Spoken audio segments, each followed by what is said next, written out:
Olá, seja bem-vindo ao canal Seu Bolso, Seu Dinheiro. Hoje, vamos conversar um pouco sobre um direito que pode valer uma quantia significativa para milhões de brasileiros: a revisão dos valores do PASEP. Neste vídeo, vamos analisar em detalhes a decisão do Superior Tribunal de Justiça, o STJ, que abriu a porta para essa revisão. E vamos explicar exatamente quem tem direito, por que esse direito existe e qual o passo a passo para buscar essa correção. A informação mais impactante que muda todo o jogo é que o prazo de 10 anos para entrar na justiça não começa a contar da sua aposentadoria, como o banco gostaria que fosse, mas sim da data em que você teve ciência real dos desfalques na sua conta. Isso significa que milhares de pessoas que achavam ter perdido o prazo, na verdade, ainda estão plenamente aptas a buscar seus direitos.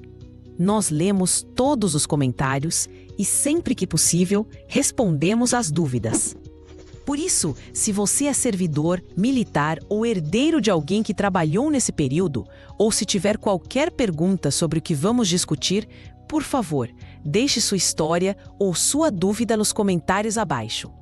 A grande notícia que mudou o cenário dessa discussão é o julgamento do tema repetitivo 1150 pelo Superior Tribunal de Justiça, o STJ. Essa decisão, firmada no finalzinho de 2023, é uma vitória fundamental para os servidores. O ponto crucial dessa decisão, que você precisa entender agora mesmo, é sobre a prescrição, ou seja, o prazo para entrar com a ação.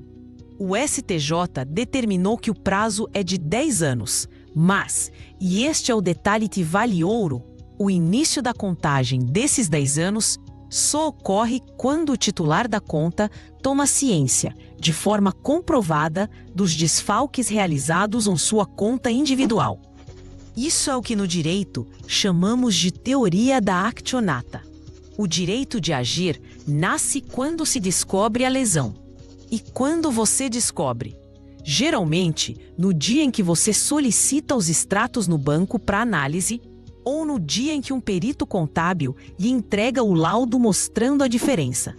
Isso, na prática, reabre a possibilidade para quase todos os servidores que se aposentaram nos últimos 20 ou 30 anos e nunca souberam que seus saldos estavam errados. Para que tudo faça sentido, precisamos primeiro entender o que é o PASEP. A sigla significa Programa de Formação do Patrimônio do Servidor Público. Ele foi criado lá atrás, em 1970. E funcionava de forma parecida com o PIS, que era para os trabalhadores da iniciativa privada. A ideia era que a União, os estados, os municípios e o Distrito Federal depositassem valores em contas individuais para seus servidores e militares. Esses valores formavam uma espécie de pecúlio, um fundo que crescia com o tempo. A gestão desse fundo, por lei, foi entregue ao Banco do Brasil. E é aqui que o problema começa. O Banco do Brasil não era dono do dinheiro. Ele era apenas o administrador, o guardião desses valores. Esse sistema de depósitos nas contas individuais mudou drasticamente com a Constituição Federal de 1988. A nova Constituição mudou a destinação desses fundos. O dinheiro do PIS e do PASEP passou a ir para um fundo maior, o Fundo de Amparo ao Trabalhador, o FAT, que é usado até hoje para pagar o seguro-desemprego e o abono salarial. Por isso, quem entrou no serviço público após essa mudança constitucional, geralmente datada de outubro de 1988, não tem mais aquela conta individual de patrimônio da mesma forma. A regra que estamos discutindo hoje vale, portanto, para quem ingressou no serviço público ou na carreira militar antes de agosto de 1988, pois essas pessoas tiveram depósitos realizados em suas contas individuais sob as regras antigas. O que aconteceu com o dinheiro que já estava depositado nessas contas individuais antes da mudança de 1988? Ele não sumiu, ou pelo menos não deveria ter sumido. A lei dizia que esse saldo permaneceria na conta do servidor, rendendo juros e correção monetária, até que ele sacasse os valores em situações permitidas, como aposentadoria, invalidez ou morte. O Banco do Brasil, como administrador, tinha o dever de cuidar desse dinheiro, aplicando os rendimentos corretos, protegendo o saldo e prestando contas de forma clara. O problema é que, segundo o que tem sido demonstrado nas ações judiciais, o banco falhou gravemente nessa administração. As falhas do Banco do Brasil são variadas e graves. A principal delas é a ausência de aplicação dos rendimentos corretos. O Fundo PASEP tinha um conselho diretor que estabelecia quais índices de atualização e juros deveriam ser aplicados sobre os saldos. O que se alega é que o Banco do Brasil, em muitos casos, simplesmente ignorou essas diretrizes e aplicou índices muito menores, ou às vezes nem aplicou, corroendo o patrimônio do servidor ao longo dos anos. Imagine seu dinheiro na poupança e o banco, por conta própria, decidisse aplicar metade da correção. É basicamente isso. Além da correção monetária errada, são apontados saques indevidos, desfalques e transferências não autorizadas das contas individuais. Muitas vezes, o servidor ia sacar o saldo na aposentadoria e encontrava um valor irrisório, ou até mesmo uma conta zerada, sem jamais ter recebido qualquer explicação clara sobre o que aconteceu com o dinheiro que foi depositado lá nos anos 70 e 80. O banco, por décadas, dificultou o acesso aos extratos antigos, as chamadas microfilmagens, impedindo que o servidor pudesse fiscalizar o que estava acontecendo. Essa falta de transparência foi o que permitiu que o problema se arrastasse por tanto tempo. Agora, vamos voltar ao julgamento do tema 1150 do STJ, que é a chave dessa ação.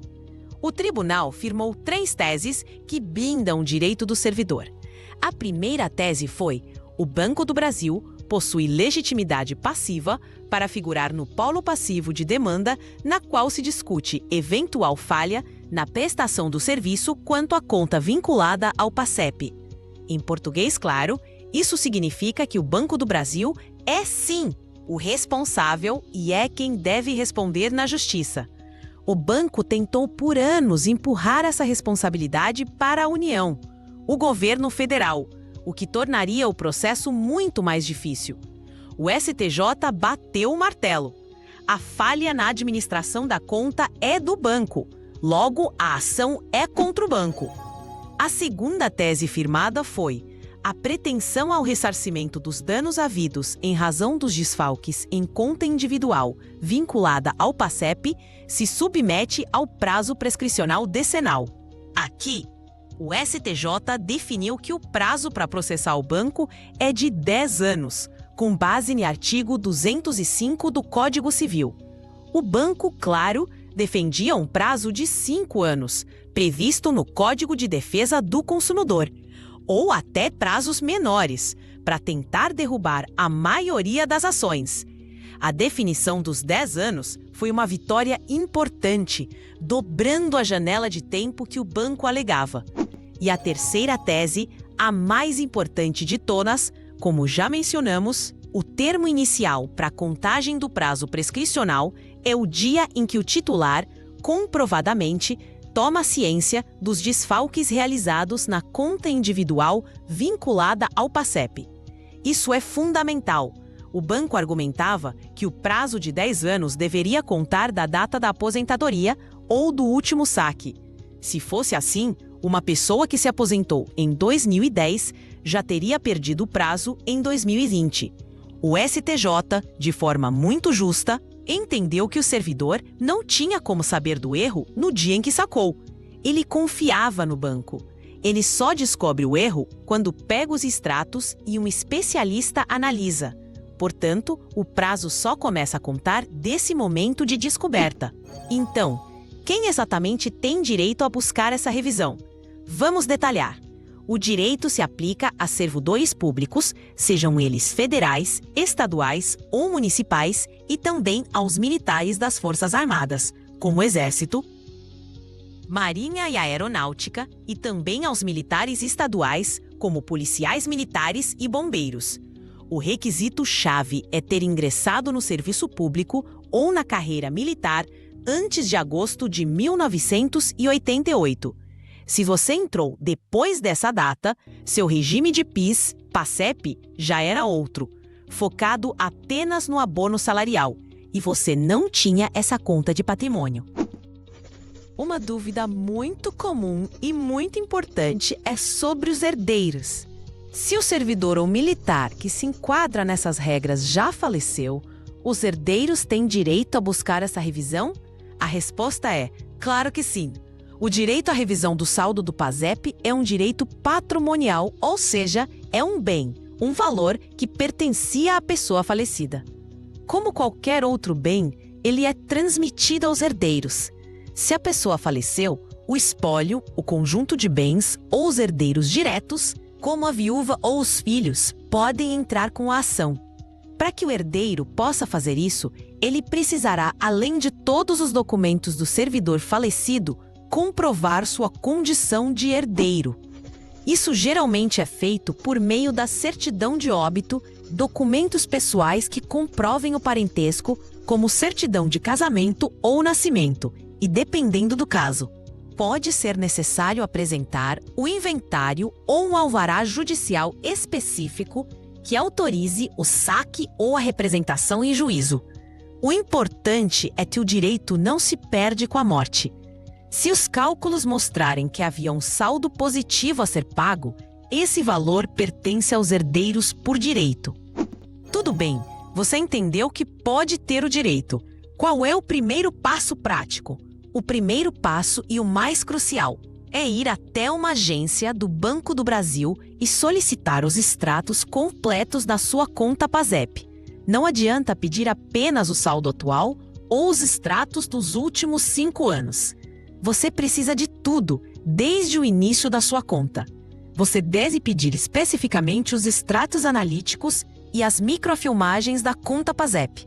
Os extratos analíticos são os mais recentes, já digitalizados. As microfilmagens são os extratos mais antigos, da década de 70 e 80, que o banco guardava em rolos de filme. Aqui prepare-se para o exercício de paciência.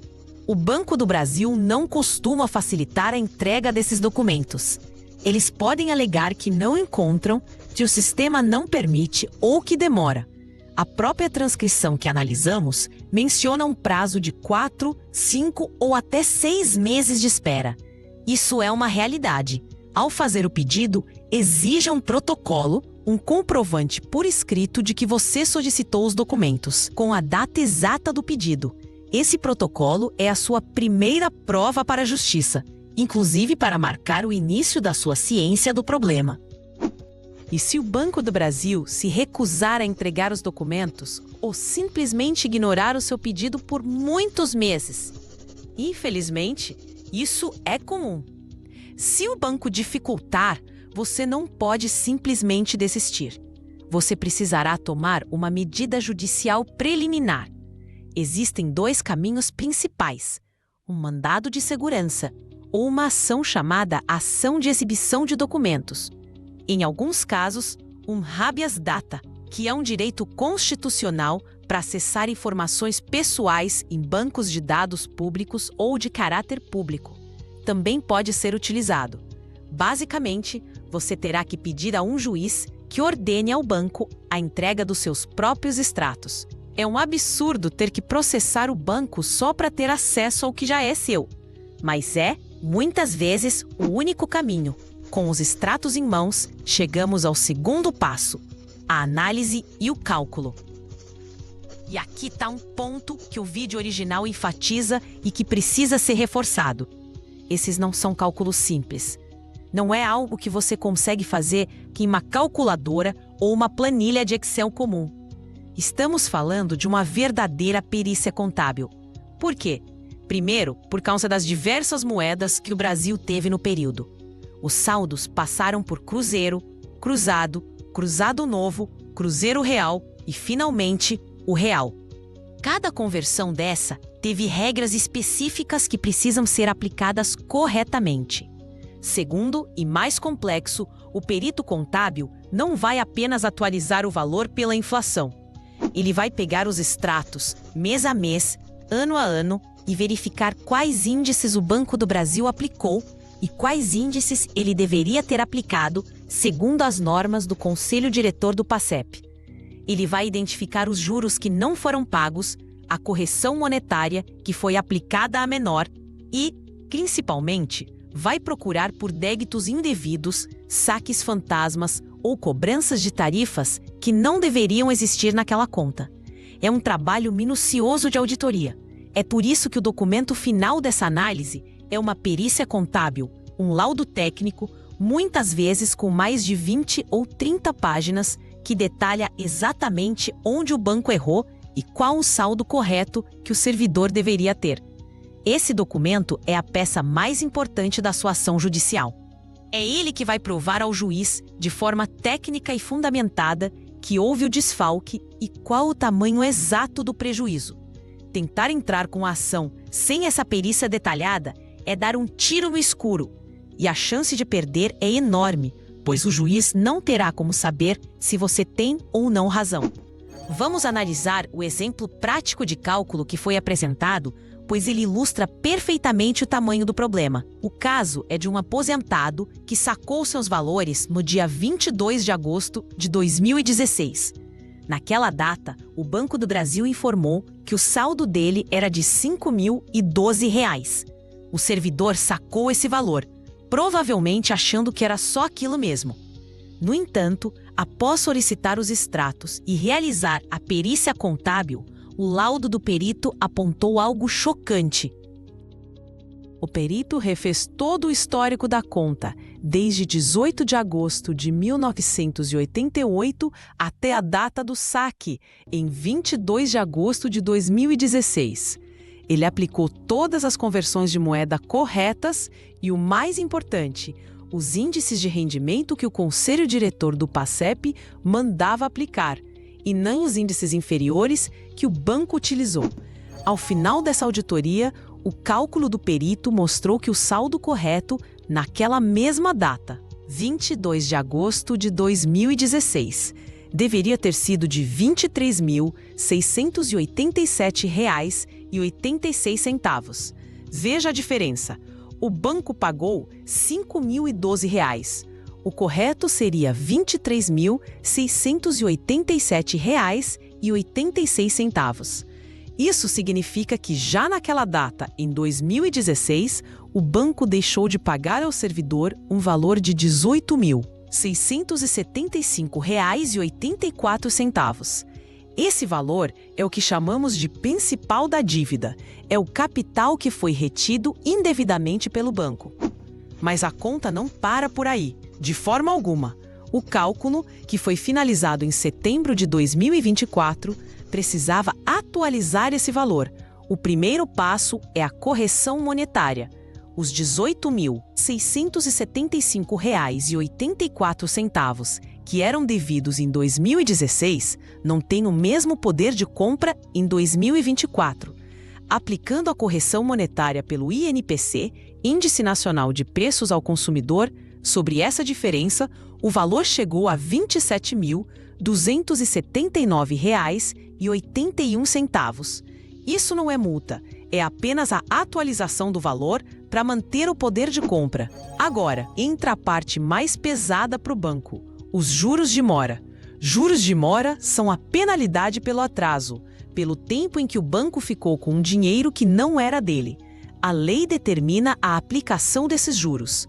O cálculo exemplificado aplicou juros de 0,5% ao mês, desde a data do erro, o saque a menor, até 10 de janeiro de 2003. Por que essa data?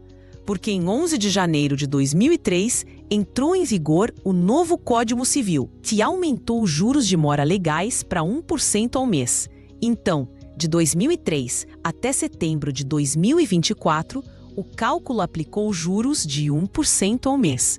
O resultado disso é impressionante. Somente os juros de mora, a multa pelo atraso, somaram R$ 95.952,17. Veja bem, Os juros são muito maiores que o principal corrigido. Isso acontece porque o erro foi antigo, lá de 2016, e os juros de 1% ao mês, aplicados de forma composta, criam esse montante elevado. É a penalidade justa pelo tempo em que o servidor ficou prisado do seu dinheiro. Ao final, somando a diferença corrigida, os R$ 27.279,81, com os juros de mora, os R$ 95.952,17, o valor total devido ao servidor em setembro de 2024 chegou a R$ 123.231,98. Um servidor que recebeu apenas R$ 5.000 do banco, na verdade, tinha direito a receber mais de R$ 123 mil. Este exemplo mostra por que é tão importante buscar a revisão e por que a perícia contábil é essencial. Sem ela, o servidor jamais saberia dessa diferença de R$ 118 mil. A diferença entre os 123 mil e os 5 mil já recebidos. É um valor que muda a vida de uma pessoa aposentada. E não se trata de um caso isolado. O vídeo original menciona que cerca de 5 milhões de servidores públicos e militares podem ter direito a essa revisão. É um universo gigantesco de pessoas que podem ter sido lesadas da mesma forma. É importante ter os pés no chão. Esta é uma ação judicial. Não é um pedido administrativo que se resolve em 30 dias. Como vimos, só a obtenção dos extratos pode levar 6 meses. Depois, a perícia leva um tempo para ser feita. E uma vez que se entra com o processo, ele seguirá os ritos normais da justiça, com prazo para o banco se defender, prazo para o juiz analisar as provas, especialmente a perícia, prazo para a sentença e possibilidade de recursos. Não é um dinheiro rápido. É uma batalha judicial que pode levar alguns anos. No entanto, a decisão do STJ no tema 1150 tornou o caminho muito mais seguro. Antes desse julgamento, a discussão sobre a responsabilidade do banco e, principalmente, sobre o prazo de 10 anos era uma incerteza. Muitos juízes entendiam que o prazo contava da aposentadoria e extinguiam os processos. Agora, há uma tese firmada em Tribunal Superior, que deve ser seguida por todos os juízes do país. Se o cálculo pericial for bem feito e apontar um saldo positivo, a chance de sucesso na ação aumentou de forma exponencial. Portanto, se você é servidor público civil ou militar, da ativa ou aposentado, ou se é herdeiro de um e essa pessoa ingressou no serviço antes de agosto de 1988, este é o momento de agir. O primeiro passo, repetindo, é ir ao Banco do Brasil e solicitar os extratos completos e as microfilmagens da conta PASEP. Guarde o protocolo desse pedido. Com os extratos em mãos, procure um profissional ou escritório especializado nesse tipo de cálculo e ação para fazer a perícia contábil. Somente após a perícia é que você saberá se, no seu caso específico, existem valores a serem recebidos. Se os cálculos forem positivos e apontarem uma diferença, você estará muito bem fundamentado para ingressar com a ação judicial contra o Banco do Brasil e buscar o que é seu por direito, corrigido e com todos os juros devidos por essa longa espera. Não deixe de buscar essa informação.